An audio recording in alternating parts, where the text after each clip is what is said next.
Hello and welcome back to Bubbly Toons. Scooby-Doo is an iconic cartoon.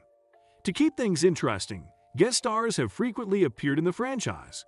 Do you recognize these 10 stars? Sit back, relax and watch the video right till the end as we take a look at the best guest stars on the Scooby-Doo cartoons. Before we begin, make sure you like and subscribe to our channel. Also turn on the bell for the latest notifications. Make sure you never miss another video.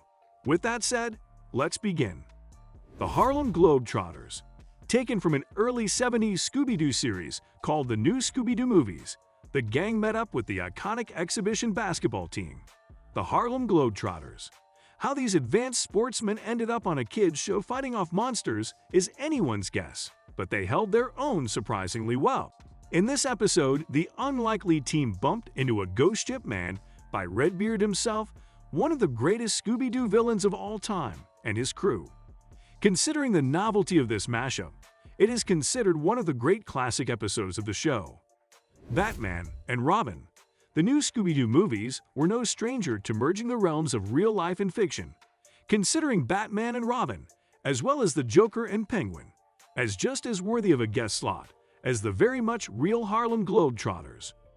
In their episode, the two worlds merged perfectly, with Batman and Robin teaming up with the gang to save Professor Flaky from Joker and Penguin, who, in true Scooby-Doo fashion, were disguised as a dryad and a troll respectively. Despite this ambitious merging of two widely loved franchises, their collaboration was well received. Ricky Gervais. Jumping forward almost 50 years, an iconic British comedian and creator of The Office, Ricky Gervais, finally landed his guest slot.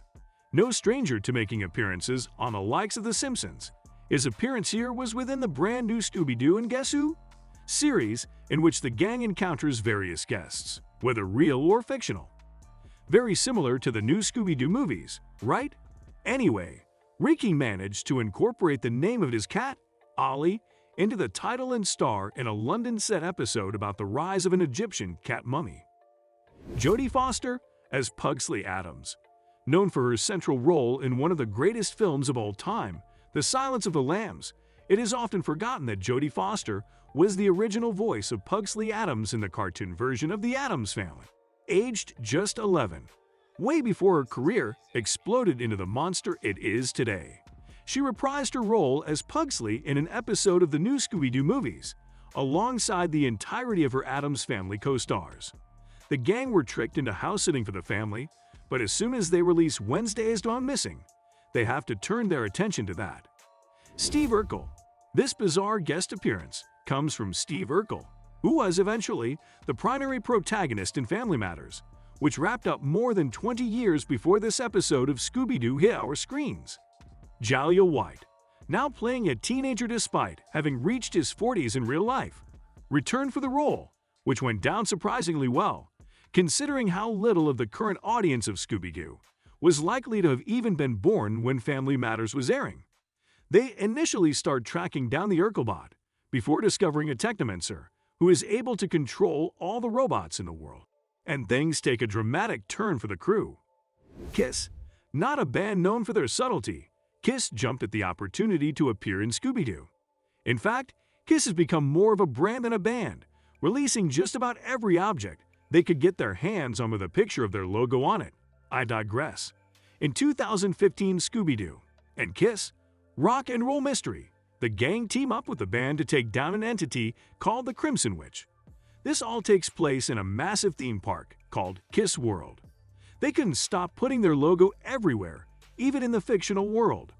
Dick Van Dyke. Back in the days of the new Scooby-Doo movies, Dick Van Dyke was in his mid-40s and a very relevant and impressive guest for the show to land. Now, he is in his mid-90s and younger people are likely to recognize him more for a night at the museum. In his episode, The Haunted Carnival, Van Dyke owns a carnival that has been abandoned. He attempts to disguise himself at first, but eventually gives up, and they team up to take down the ghost of a strawman. John Cena. In the 2014 direct-to-DVD film Scooby-Doo, WrestleMania Mystery, the gang bump into a whole host of wrestlers. This includes Triple H, The Miz and Kane. Front and center, however, is John Cena. pushing himself into the real-life acting world. Cena probably thought landing a Scooby-Doo role was a good move. It's a surprising crossover, but it actually works well. And allowing each wrestler to voice themselves is a cool move that simultaneously shows them to be more fun-loving than the violent athletes they're portrayed as, but also reiterated that everyone involved is, at the end of the day, an actor. Penn and Teller. The guest appearance of comedy magic duo Penn and Teller in Scooby-Doo, and Guess Who? Is quite an interesting one. Rather than the rather contrived "oh look, it's insert guest" introduction, the story takes a rather more inventive role. Both the gang and the duo have been invited to spend a night in a haunted hotel in Las Vegas before it's demolished the following day. Obviously, they team up to fight against the ghost of Mads Markson and deliver stellar performances, thanks to their long careers as performers. Weird Al Yankovic. Though the era of Weird Al Yankovic may have passed a while ago, his appearance on Scooby-Doo was long overdue.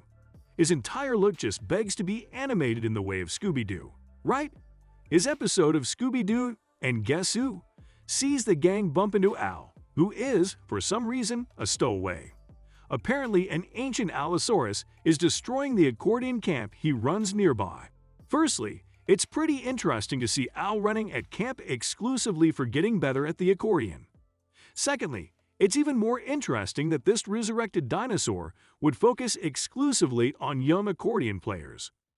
Thanks for watching.